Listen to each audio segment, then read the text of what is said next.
In our ongoing study of Sarah Palin's politics and public record, a theme is emerging that is not a good theme. The more we find out about Palin, the more it seems we have to worry about. For example, her advisors. A lot of familiar faces, it turns out, familiar from the Bush administration. The Washington Post, noting the big names on the campaign roster, said today, quote, "Far from being a group of outsiders to the Republican Party power structure, it is now run largely by skilled operatives who learned their crafts in successive Bush campaigns and various jobs across the Bush government over the past 8 years. Now, instead of worrying about a third Bush term, we have to worry about the second one just continuing without any real interruption in leadership." And then there's Alaska's first dude, Todd Palin. We already knew that for almost 7 years he belonged to a political party that advocates seceding from the United States. But we're just now learning the degree to which he is involved in his wife's administration. He's not just your average snow machine racer, oil worker, fisherman dad. An Alaska Democrat tells the Post that the first dude is also Governor Palin's, quote, de facto chief of staff. So in a Palin vice presidency, we could expect a lot of input from an unelected former secessionist? But nowhere is the principle of the more we know, the worse it gets more true than in the Troopergate investigation, where tonight we have more evidence and more denials that make the evidence sound mild in comparison. The question at hand is whether Sarah Palin fired Public Safety Commissioner Walt Monaghan because he refused to fire State Trooper Mike Wooten. He was involved in a nasty divorce with Palin's sister. In her own defense, Palin has claimed to have fired Monaghan because he went on an unauthorized lobbying trip to Washington to request federal funding for a program to fight sexual violence. Now even that bizarre denial seems to be falling apart. ABC unearthed this travel authorization for Walt Monaghan's trip to D.C. The authorization is signed by Governor Palin's chief of staff. So much for the whole unauthorized thing. The latest Palin explanation, by way of McCain campaign spokesman Taylor Griffin, is that the travel was approved as a matter of routine. That's your defense? Joining us now, Lyda Green, the Alaska State Senate President, who is a Republican. She represents Wasilla. She knows Governor Palin well. Senator Green, thank you so much for joining us tonight. Good evening. It seems as though the excuse for firing Walter Monaghan as Public Safety Commissioner has gotten less and less credible as it has evolved. The latest explanation is that she fired Chief Monaghan for trying to get funding for a program to fight sex crimes. Can you shed any light on what actually happened and what the explanation is? Okay. Well, you know, the interesting thing about any governor firing an at-will employee is you can fire them for no reason, but you should need to be very careful that the reason you use is credible, is the real reason, and is what's at hand. And Walt Monaghan's been a good servant, great commissioner, and all of our commissioners head to D.C. for trips with our congressional delegation.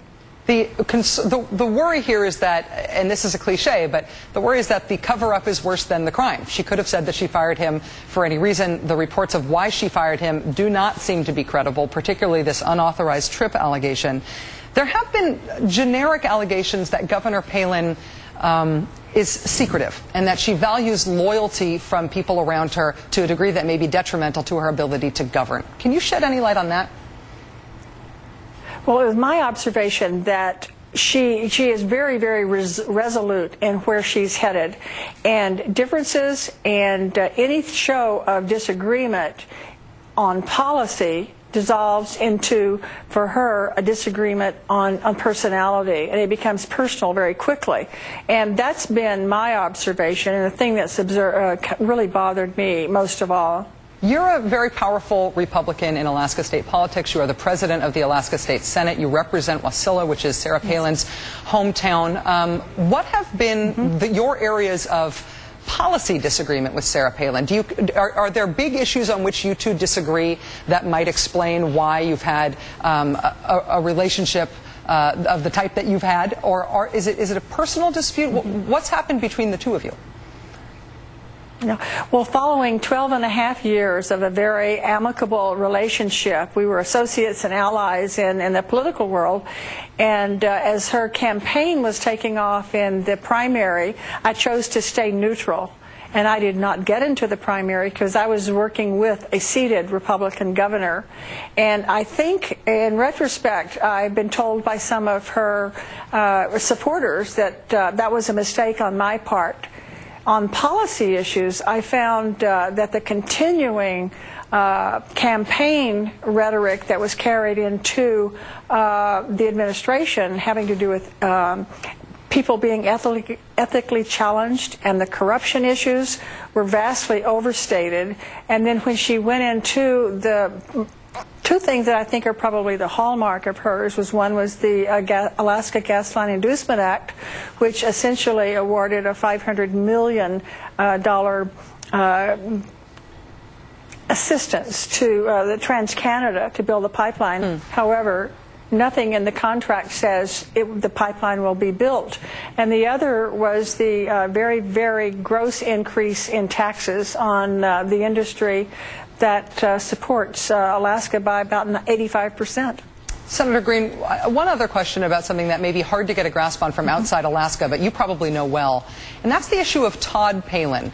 We have heard scattershot reports of him doing essentially what seems like state business from the governor's office while she is away, him being involved in policy discussions, him making very detailed having a very detailed consultative role in deciding items to veto and things.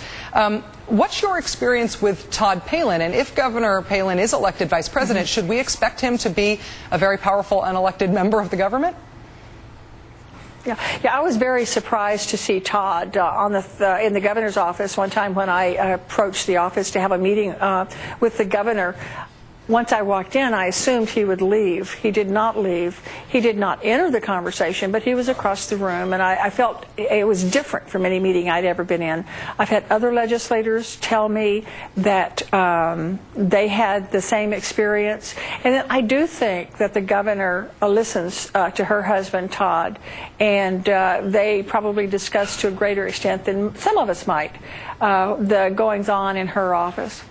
I don't think people are worried about husband and wife consultation. I think they're worried that he might be making policy. No. But we may have to worry about that on our own. That's right. Alaska State Senate President Lyda Green, thank you so much for joining us. I really appreciate it. Thank you.